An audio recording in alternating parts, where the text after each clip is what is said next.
السلام علیکم دوستو، اردو کلاسک چینل پر خوش آمدید۔ معزز سامعین حضرات، آئیے سنتے ہیں آتون سیریز قسط نمبر 45۔ معزز سامعین، آپ سے امید کی جاتی ہے کہ ویڈیو کو لائک کریں اور چینل کو بھی سبسکرائب کر دیں، شکریہ۔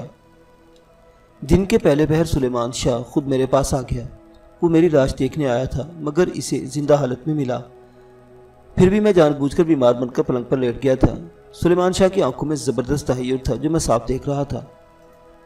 وہ اپنے دل کی کیفیت کو چھپائے ہوئے کچھ تردد کے ساتھ بولا، لیو کی رات تمہارے سر میں درد تھا، تم محفل سے اٹھ کر چلے آئے۔ میں نے سوچا صبح صبح تمہاری خبر لے آؤں، اب کیسی طبیعت ہے؟ میں نے ماتھے پر ہاتھ رکھ کر کہا، درد ابھی تک ہے، رات بھر شدید بے چینی رہی، آدھی رات کے بعد پیٹ میں بھی درد ہونے لگا، مگر خدا کا شکر ہے اب حالت بہتر ہے۔ اچھی بات ہے، میں طبیب کو بھجوا دوں؟ میں نے کہا نہیں حضور، آپ کے عنایت سے بالکل تندرست ہوں، طبیب کی حاجت نہیں ہے۔ سلیمان شاہ بظاہر میری حالت پر خوش اور دل میں میرے زندہ رہ جانے پر سخت حیران ہوتا وہاں سے چلا گیا۔ وہ سارا دن میں نے جان بوجھ کر اپنے بستر پر ہی گزارا، کسی کو شک نہ پڑنے کے خیال سے۔ میں نے خادمہ سے 2-3 بار تیتروں کی یخنی اور معدہ صاف کرنے والا جوشاندہ بھی بنوا کر پیا۔ شام ہو گئی۔ سلیمان شاہ کی جانب سے دوبارہ کوئی میری خیریت دریافت کرنے نہ آیا۔ ابھی رات کا پہلا پہر ہی گزرا ہوگا کہ خادمہ مجھے کھانا دے کر جا چکی تھی۔ میں خوابگاہ میں نیم دراز تھا، شمع روشن تھی، نجور سلگ رہے تھے کہ دروازے کا ریشمی پردہ ہٹا۔ سلیمان شاہ کی چہیتی کنیز رقاصہ ترسومہ کھڑی تھی۔ اس اپنے جسم کو سیاہ لبادے میں لپیٹ رکھا تھا جس میں اس کا سرخ سفید گول چہرہ چاند کی طرح چمک رہا تھا۔ میں سمجھ گیا کہ وہ میری خیریت پوچھنے آئی ہے۔ میں نے مسکرا کر کہا، اب بالکل ٹھیک ہوں، فکر کی کوئی بات نہیں ترسومہ، یوں ہی رات پیٹ میں درد ہوا تھا۔ ترسومہ نے کوئی جواب نہ دیا۔ وہ تیز تیز قدم اٹھاتی میری طرف آئی اور پلنگ کی پٹی پر بیٹھ گئی۔ اس کے چہرے پر تفکرات کے سائے تھے۔ اس نے آہستہ سے کہا، تم نے میری جان بچائی تھی، اب میں تمہاری جان بچا کر اپنا فرض چکانا چاہتی ہوں۔ یہ تم کیا کہہ رہی ہو ترسومہ؟ میری جان کو کیا ہو گیا ہے؟ میں تو بالکل اچھا بھلا ہوں۔ اس نے میرا ہاتھ اپنے ہاتھ میں لیا اور خبردار کرنے والے لہجے میں بولی، آج رات تم یہاں سے کہیں چلے جاؤ، وہ لوگ تمہیں ہلاک کرنے آئیں گے۔ میں نے انجان بنتے ہوئے سوال کیا، وہ کون لوگ؟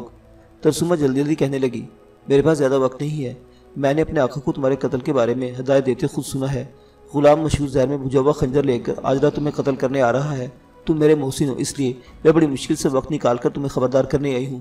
خدا کے لیے آج کی رات یہاں مت رہنا، میں جاتی ہوں۔ ترسومہ تیزی سے قدم اٹھاتی دروازے کی طرف بڑھی اور پردہ اٹھا کر باہر نکل گئی۔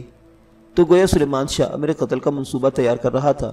اگر میں وہیں رہتا اور مشہود غلام مجھ پر خنجر کا بھرپور وار کرتا تو ظاہر ہے میں مروں گا نہیں، غلام مشہود پر میری ناقابل شکست طاقت کا راز فاش ہو جائے گا۔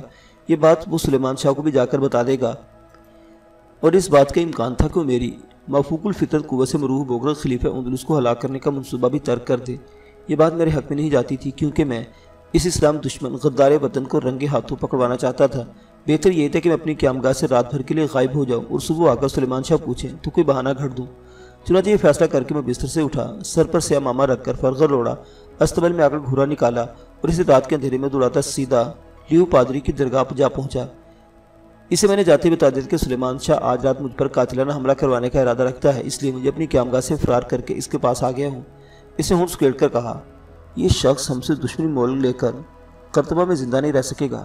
بہرحال تم اندر جا کر آرام کرو، میں شارلمان کو یہاں کے حالات سے باخبر کرنے کے لیے صبح آدمی دوڑا دوں گا۔ وہ رات میں نے لیو پادری کی درگاہ پر بسر کی۔ دوسرے روز سلیمان شاہ سے ملاقات ہوئی، جس نے متفکرانہ انداز میں کہا، لیوگی رات تم کہاں چلے گئے تھے؟ مجھے تم سے ایک ضروری مشورہ لینے کی ضرورت پڑ گئی تھی، میں نے آدمی بھیجا تو پتہ چلا کہ تم مہمان خانے سے غائب ہو۔ میں نے ایک فرضی کہانی سناتے ہوئے کہا، حضور رات میرے ساتھ ایک عجیب واقعہ ہوا، لیٹے لیٹے طبیعت کچھ بے چین سی ہو گئی، سوچا چاندنی رات میں دریا کی سیر کرنی چاہیے۔ میں گھوڑے پر بیٹھ کر دریا کے ساتھ ساتھ سیر کرتا پہاڑیوں کی جانب نکل گیا۔ جب واپس ہونے لگا تو معلوم ہو کہ راستہ بھول گیا ہوں۔ حضور والا یہاں اجنبی ہوں، جنگل پہاڑیوں کے راستوں سے بے خبر ہوں، بس ساری رات بھٹکتا پھرتا رہا۔ سورج نکلا تو اس کی روشنی میں راستہ ٹٹولتا بڑی مشکل سے دریا کا سوراخ ملا اور پھر اپنے محل تک واپس پہنچا۔ میری توبہ حضور، اب میں کبھی ان پہاڑیوں کا رخ نہیں کروں گا۔ میں نے اس فرضی قصے کو کچھ اس طرح سنایا کہ سلیمان شاہ کو یقین آ گیا، مگر دوسری رات اس نے پھر قاتل مشروط کو میری خوابگاہ کی طرف بھیج دیا۔ اب میں ہوشیار ہو چکا تھا، میں نے خوابگاہ کی ساری شمعیں روشن کر رکھی تھی اور پلنگ پر لیٹنے کے بجائے دیوان پر بیٹھا پرانی کتابیں نکال کر ان کا مطالعہ کرتا رہا۔ مجھے 2-3 بار باہر راہداری میں قدموں کی چاپ سنائی دی، ایک بار دروازے کے قریب بھی آہٹ آئی، مگر میں جاگ رہا تھا، خبردار تھا، اور میں نے اپنے قریب ایک تلوار بھی رکھی ہوئی تھی۔ قاتل کو خوابگاہ میں کسی خفیہ دروازے سے بھی اندر آنے کی جرت نہ ہوئی۔ وہ مجھے نیند میں قتل کرنا چاہتا تھا یا غافل پا کر حملے کا ارادہ رکھتا تھا۔ ظاہر تھا کہ جاگتے میں اگر وہ مجھ پر حملہ کرتا تو لڑائی شروع ہو جاتی اور قاتل کا چہرہ دیکھ لیتا۔ میں اس پر غالب بھی آ سکتا تھا۔ اس اعتبار سے سلیمان شاہ کی سازش نہ صرف ناکام ہو سکتی تھی بلکہ الٹا اسے وضاحت بھی کرنی پڑتی کہ اس کا خاص غلام مجھے کس لیے قتل کرنے آیا تھا۔ اسی طرح کچھ دن گزر گئے۔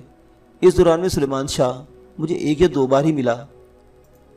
میں نے اندازہ لگایا کہ اب اس کی ساری توجہ خلیفہ منظر کے قتل کی سازش کی طرف ہے۔ اب وہ اپنے رازوں میں بھلا مجھے کیوں شامل کرنے لگا تھا، لیکن میں ہر قیمت پر اس کے دل کا حال معلوم کرنا چاہتا تھا۔ میری نگاہ کا انتخاب رقاصہ ترسوما پر پڑا، جو سلیمان شاہ کی جلوت و خلوت کی شریک تھی۔ ہر چند کہ سلیمان شاہ اسے سلطان کے خلاف سازش میں کسی طور شریک نہیں کر سکتا تھا، لیکن ترسوما کی زبانی مجھے اس عیار شخص کی نقل و حرکت سے آگاہی مل سکتی تھی۔ رقاصہ ترسوما کا جھکاؤ پہلے ہی کچھ میری طرف کو تھا۔ میں نے 2-4 ملاقاتوں میں اسے اپنا مزید گرویدہ کر لیا۔ میں نے اسے بتایا کہ سوڈان میں میری زمینیں ہیں اور یہاں سے واپس اپنے وطن جا کر سکون کی زندگی بسر کرنا چاہتا ہوں۔ ترسوما نے پوچھا کہ اس کا آقا سلیمان شاہ میری جان کو دشمن کیوں بن گیا ہے۔ میں نے ایک فرضی کہانی سے گھڑ کر سنا دی کہ میں قرطبہ میں خفیہ شاہی خزانے کی تلاش میں آیا تھا۔ آقا کو اس خزانے کا علم ہو گیا ہے اور اب وہ مجھے اپنے راستے سے ہٹانا چاہتا ہے، مگر میں اسے یہ خزانہ اکیلے ہضم نہیں کرنے دوں گا۔ ترسوما نے تعجب سے کہا کہ اس کا آقا تو سلطان معظم کا چچا ہے، اسے خزانے کی کیا حاجت ہے؟ میں نے کہا کہ بادشاہوں کو خزانے کا لالچ ہم سے زیادہ ہوتا ہے۔ اس قسم کی باتوں سے میں نے ترسوما سے اظہار محبت بھی کر دی اور کہا کہ میں اسے شادی کرنا چاہتا ہوں۔ پہلے تو وہ شرما گئی، اس نے کوئی جواب نہ دیا۔ دوسری بار کی ملاقات میں پھوٹ پھوٹ کر رونے لگی، بولی میں خود اس زندگی سے تنگ آ چکی ہوں اور کسی کے ساتھ شادی کر کے باقی زندگی شرافت کے ساتھ بسر کرنا چاہتی ہوں۔ میں نے اسے حوصلہ دیا اور کہا کہ خزانہ ملتے ہی میں اسے شادی کر کے اپنے ساتھ سوڈان لے جاؤں گا، جہاں ہم عیش و آرام کی زندگی بسر کریں گے۔ اب اس کی ساری ہمدردی میرے ساتھ ہو گئی۔ میں نے اسے یہ تو نہ بتایا کہ سلیمان شاہ سلطان معظم کو ہلاک کرنے کا منصوبہ تیار کرنے میں لگا ہے، صرف اتنا ہی کہا کہ میرے خزانے پر قبضہ کرنے کی فکر میں ہے اور مجھے اپنے راستے سے ہٹانا چاہتا ہے۔ اس نے مجھے اس کی نقل و حرکت کی خبر کرتے رہنا۔ ترسوما نے دل پر ہاتھ رکھ کر کہا میں تمہیں ایک ایک بات کی خبر کر دیا کروں گی، تم مطمئن رہو۔ رقاصہ ترسوما نے اپنا وعدہ پورا کیا۔ ایک رات وہ گھبرائی میرے پاس آئی، اس کا سانس پھولا ہوا تھا، کہنے لگی خدا کے لیے مجھے لے کر یہاں سے بھاگ چلو، نہ میں یہاں رہوں گی نہ تم ان ظالموں کے پاس چھوڑ کر جاؤں گی۔ میں نے پوچھا آخر بات کیا ہے؟ ترسوما رقاصہ نے بڑی مشکل سے سانس پر قابو پاتے ہوئے کہا وہ لوگ تمہارے کمرے کو بارود سے اڑانے والے ہیں۔ میرے اس تبصار پر رقاصہ ترسوما جو واقعہ سنایا وہ یہ تھا کہ رات کے عشاء کے بعد اپنے آقا کے پاس بیٹھے اپنے باتوں سے اس کا دل بہلا رہی تھی کہ ایک پرسرا شخص خلوت گاہ میں اجازت طلب کرنے کے بعد آیا۔ اس کو دیکھتے سلیمان شاہ نے رقاصہ ترسوما کو وہاں سے جانے کے لیے کہا۔ وہ اٹھ کر پہلو والے کمرے میں آ گئی، لیکن چونکہ اسے میں نے ہر بات کی ٹوہ لگانے کے لیے کہا تھا، اس لیے وہ دروازے کے پیچھے پردے کی اوٹ میں چھپ کر کھڑی ہو گئی۔ اس لیے اپنے آقا سلیمان شاہ کو اس پرسرار آدمی سے کہتے سنا کہ بارود کی تھیلے رکھنے کا کام کل تک مکمل ہو جانا چاہیے۔ میں چاہتا ہوں کہ کثر کے ساتھ ہی میرے دشمن کے بھی برخچے اڑ جائیں۔ پرسرار آدمی اس بات میں جواب دینے کے بعد چلا گیا اور ترسوما رقاصہ وہاں سے موقع پا کر دوڑتی میرے پاس آ گئی۔ میں نے اسے یہ کہہ کر تسلی دی کہ میں 2-1 روز کے لیے کہیں غائب ہو جاؤں گا، اس کے بعد یہاں سے خزانہ لے کر ایک ساتھ سوڈان کی طرف فرار ہو جائیں گے۔ جب وہ چلے گی تو میں اٹھا اور مہمان خانہ خاص کی شاہی عمارت کے عقب سے ہوتا ہوا بادشاہ کے محلات کی طرف آ گیا۔ میرا اس نتیجے پر پہنچنا قدرتی امر تھا کہ سلیمان شاہ میری قیامگاہ کو نہیں بلکہ خلیفہ منظر کی خوابگاہ کو بارود سے اڑانے کا منصوبہ بنا چکا ہے۔ خلیفہ کے ارد گرد اب حفاظتی اقدامات اس قدر سخت کر دیے گئے تھے کہ اس پر قاتلانہ حملہ ناممکن ہو چکا تھا۔ سلیمان شاہ کے عیار دماغ نے آخر یہی ترکیب سوچی کہ بادشاہ کی خوابگاہ کو بارود سے اڑا دیا جائے۔ خلیفہ منظر کی خوابگاہ محل کے مشرقی جانب دوسری منزل پر اس طرح بنی ہوئی جس کے نیچے یا دوسری یا پہلی منزل کے کمروں کے بجائے ایک سیاہ ڈھلانی چٹان بنی ہوئی تھی۔ اس چٹان کے پتھروں کو نکیلا بنا دیا گیا تھا اور وہاں ہر وقت مسلح پہرا رہتا تھا۔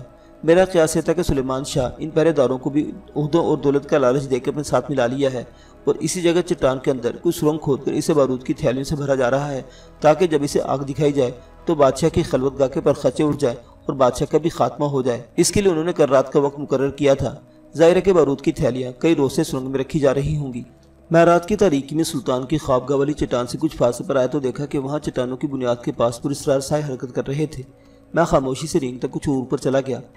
اب مجھے 2 آدمی تھیلے اپنے کندھوں پر لادے چٹان کے نیچے ایک شگاف میں جاتے دکھائی دیے۔ حیرانی کی بات یہ تھی کہ وہاں مسلح شاہی پہرے داروں کا کچھ پتہ نہ تھا۔ میرا قیاس بالکل صحیح نکلا۔ سلیمان شاہ سلطان کی خوابگاہ والی چٹان کے نیچے بارود بچھوا رہا تھا۔ اب مزید انتظار کا وقت نہیں تھا، وقت آ گیا تھا کہ میں بادشاہ کے پاس پہنچ کر اسے اس گھنونی سازش سے فوراً خبردار کر دوں، کیونکہ کل رات کی بجائے یہ لوگ آج رات کو ہی شاہی خوابگاہ کو قیامت خیز دھماکے سے اڑا سکتے تھے۔ جو ہی میں جھاڑوں میں واپس ہونے کے لیے پلٹا، کسی نے میری گردن پر تلوار کا بھرپور وار کر دیا۔ وار اس قدر شدید تھا کہ جو تلوار میری گردن پر پڑی ایک چھناکے کی آواز کے ساتھ اس کے ٹکڑے ہو گئے۔ میں اندھیرے میں دیکھ رہا تھا کہ ایک پہرے داروں کی وردی والا سپاہی ہاتھ میں ٹوٹی ہوئی تلوار کا دستہ لیے حیران و پریشان کھڑا مجھے پھٹی پھٹی آنکھوں سے دیکھ رہا تھا۔ اس سے پہلے کہ وہ منہ سے کوئی آواز نکالتا میں مگرمچھ کی طرح اچھل کر اس پر جھپٹا اور سب سے پہلے میں نے اس کا منہ کو دبوچ دیا۔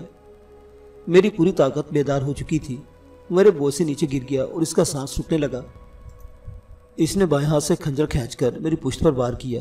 میں نے اس کے منہ پر سے اپنا ہاتھ نہ اٹھایا تاکہ وہ آواز نہ نکال سکے اور اس کے کان کے قریب منہ لے جا کر کہا، اگر تم مجھے سچ سچ بتا دو کہ یہ لوگ بادشاہ کی خوابگاہ کو کب بارود سے اڑا رہے ہیں تو میں تمہاری جاں بخشی کر دوں گا۔ تم نے دیکھ لیا کہ تمہارے تلوار کا وار میری گردن کا مقابلہ نہیں کر سکا اور تمہارے خنجر کے وار بھی خالی جا رہے ہیں۔ تم نے یہ بھی محسوس کر لیا ہوگا کہ میں نے اپنے جسم پر زرہ بختر نہیں پہن رکھا۔ اس شخص کی تو گیگی بند گئی، خنجر اس کے ہاتھ سے چھوٹ گیا، میرے جسم کا بوجھ ہاتھی سے بھی زیادہ ہو چکا تھا اور ابھی میں نے صرف اس پر اپنے بازو کا بوجھ ڈالا ہوا تھا کہ اس کی ہڈی پسلی ایک ہو رہی تھی۔ وہ مجھے کوئی مافوق الفطر ہنسی سمجھنے لگا۔ میں نے دونوں ہاتھوں اس کی گردن پر رکھ دیے، اس کا منہ کھلا اور اس نے لڑکھڑاتی خرخراتی آواز میں کہا، میں نہیں جانتا، ہو سکتا ہے کہ آج پچھلے پیر دھماکہ ہو جائے، ہو سکتا ہے کہ کل مگر میں بے قصور ہوں۔ میں نے اس کی گردن پر اپنی انگلیوں کی گرفت کچھ مزید مضبوط کی تو اس کے الگ سے ہلکی سی چیخ نکل گئی۔ میں نے پوچھا، مسلح محافظوں کا دستہ سلطان کے چچا کے ساتھ ملا ہوا ہے؟ ہاں، میں بے قصور ہوں، میں لالچ میں آ گیا تھا، مگر میں اسے زندہ نہیں چھوڑ سکتا تھا۔ چند ثانیوں کے بعد اس کی بے جان لاش پڑی تھی۔ میں نے لاش کو کاندھے پر اٹھایا اور ایک گہری خندق میں لاد کر پھینک دیا۔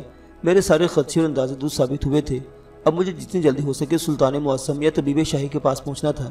شاہی طبیب کا قیام بھی بادشاہ کے محل کے اندر ہی تھا۔ میں جب شاہی محل کے صدر دروازے پر آیا تو ترک پہرے داروں نے مجھے روک کر پوچھا کہ میں کون ہوں اور کس سے یہ وہاں آیا ہوں۔ میں نے کہا کہ میرا اس وقت بادشاہ سلامت یا طبیب شاہی سے ملنا بہت ضروری ہے، یہ زندگی اور موت کا معاملہ ہے، مگر انہوں نے الٹا مجھے پکڑ لیا اور شاہی محل کی ڈیوڑی میں لے جا کر میرے پاؤں میں زنجیر ڈالنے لگے۔ اس وقت مجھے خیال ہے کہ اگر میں نے ترسومہ رقاصہ کی مدد سے کسی طرح شاہی انگوٹھی سلیمان شاہ کے کمرہ خاص سے برآمد کروا لی ہوتی تو اس فضول کی جھک سے نجات مل جاتی اور وقت بھی ضائع نہ ہوتا۔ میں نے ترک پہرے داروں سے کہا کہ مجھے بادشاہ کے پاس نہ صحیح، طبیب شاہی کے پاس ہی لے چلو، یہ بہت ضروری ہے، ورنہ تم لوگ بعد میں پچھتاؤ گے۔ مگر ان کی سمجھ میں میری منطق بالکل نہیں آ رہی تھی، وہ مجھے کوئی فاتر العقل آدمی سمجھ بیٹھے تھے۔ آہن گر میرے پاؤں میں لوہے کی زنجیر ڈال کر اس کے کنڈے آپس میں بند کر رہا تھا۔ میں نے ایک چھناکے سے زنجیر کو توڑ کر ٹکڑے ٹکڑے کر دیا۔ سپاہیوں اور پہرے داروں نے تلواریں کھینچ لی۔ میں صدر دروازے کے بغلی طاق کی طرف دوڑا۔ مجھ پر پیچھے سے تیروں، نیزوں اور تلواروں کے وار پڑ رہے تھے۔ میں نے دوڑ اپنا آپ بغلی طاق سے ٹکرا دیا۔ طاق دو ٹکڑے ہو کر کھل گیا۔ میں محل کے پائیں باغ میں دوڑ پڑا۔ یہاں اندھیرا بھی تھا اور روشوں پر کافوری فانوس بھی روشن تھے۔ میں سروں کے تاریک جھنڈوں کی طرف بھاگا۔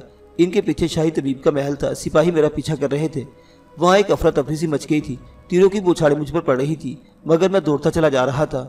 شاہی طبیب کی محل سرا کے دروازے پر بھی پہرا لگا تھا۔ میں وہاں پہنچا تو وہاں بھی مجھ پر پہرے داروں نے حملہ کر دیا۔ میں نے بھی ایک پہرے دار کی تلوار چھین کر مقابلہ شروع کر دیا۔ میں بڑی آسانی سے ان تمام پہرے داروں اور سپاہیوں کو تہہ تیگ کر سکتا تھا، کیونکہ ان کے کسی وار کا میرے جسم پر کوئی اثر نہیں ہو رہا تھا۔ اب وہ مجھ سے کچھ خائف ہو گئے تھے اور لڑتے لڑتے پیچھے ہٹنے لگے تھے۔ تلوار کی چھنکار اور سپاہیوں کا شور و غوغا سن کر شاہی طبیب بھی بارادری میں جھانک کر نیچے دیکھا اور پوچھا کہ یہ کیسا شور مچا رکھا ہے۔ میں نے بلند آواز میں کہا، عالیجا میں عبداللہ ہوں اور حسب وعدہ سلطان معظم کے لیے ایک خاص پیغام لے کر آیا ہوں۔ اسے کچھ نہ کہو، اوپر آنے دو میرے پاس، جاؤ سب واپس چلے جاؤ۔ سپاہی اور پہرے دار حیرت زدہ چہروں کے ساتھ واپس چلے گئے۔ میں شاہی طبیب کی خوابگاہ میں پہنچا تو اس نے دروازے کے آگے پردہ گرا دے مجھ سے پوچھا کہ میں کیا خاص پیغام لایا ہوں۔ میں نے ساری بات بیان کر دی۔ طبیب شاہی ایک دم کھڑا ہوا، بولا، میرے ساتھ آؤ۔ طبیب شاہی کی محل سرا کے اندر ہی اندر ایک راہداری میں بادشاہ کے محل کو جاتی تھی۔ سلطان کے قصر خاص میں پہنچ کر شاہی طبیب نے اندر پیغام بھجوایا۔ سلطان نے ہمیں اسی وقت بلوا لیا۔ وہ خوابگاہ سے نکل کر پہلو والی آرام گاہ میں بیٹھا تھا۔ اس نے میری طرف دیکھا اور پوچھا کہ میں کیا خاص پیغام لایا ہوں۔ میں نے سارا قصہ سلطان کے گوش گزار کر دیا۔ سلطان نے اسی وقت اپنے خوابگاہ سے ملکہ کو نکلوا کر دوسرے قصر شاہی کی خوابگاہ میں بھجوا دیے۔ پھر سلطان اور شاہی طبیب مجھ سے مزید تفصیلات معلوم کرنے لگے۔ میں نے ایک ایک بات کھول کر مینو ان بیان کر دی اور کہا، سلیمان شاہ وہاں پر نہیں ہے، مگر ایک ترکیب ایسی ہے کہ اگر اس پر عمل کیا جائے تو خود وہاں پہنچ سکتا ہے۔ سلطان اور شاہی طبیب مجھ سے وہ ترکیب پوچھی تو میں نے انہیں بیان کر دی۔ سلطان نے فوراً اپنے خاص محافظین کے سالار کو بلوایا۔ ان محافظین سلطان کی تعداد 15,000 تھی۔ سلطان نے اسے حکم دیا کہ ایک ساتھ جانثاروں کو سیالی بادیں اڑا کر خوابگاہ کی چٹان کی حفاظت گاہ کے ارد گرد خفیہ مقامات پر چھپا دیا جائے۔ اس کے بعد خود بادشاہ اور طبیب شاہی نے اپنے جسم پہ سیاہ فرغلوں میں چھپائے 15 جانثاروں کو ساتھ لیا اور محل کے خفیہ دروازے سے نکل کر خوابگاہ والی چٹان کی حفاظت گاہ کے عقب میں آ کر جھاڑیوں میں پہنچ گئے۔ میں ان کے ساتھ تھا۔ حفاظتی دستے کا سالار بادشاہ کی خدمت میں موجود تھا۔ رات کی تاریکی چاروں طرف پھیلی ہوئی تھی۔ بادشاہ نے اندھیرے میں چٹان کے اندر بنائے ہوئے شگاف کا مشاہدہ کر لیا تھا اور وہ انگشت بدندہ تھا۔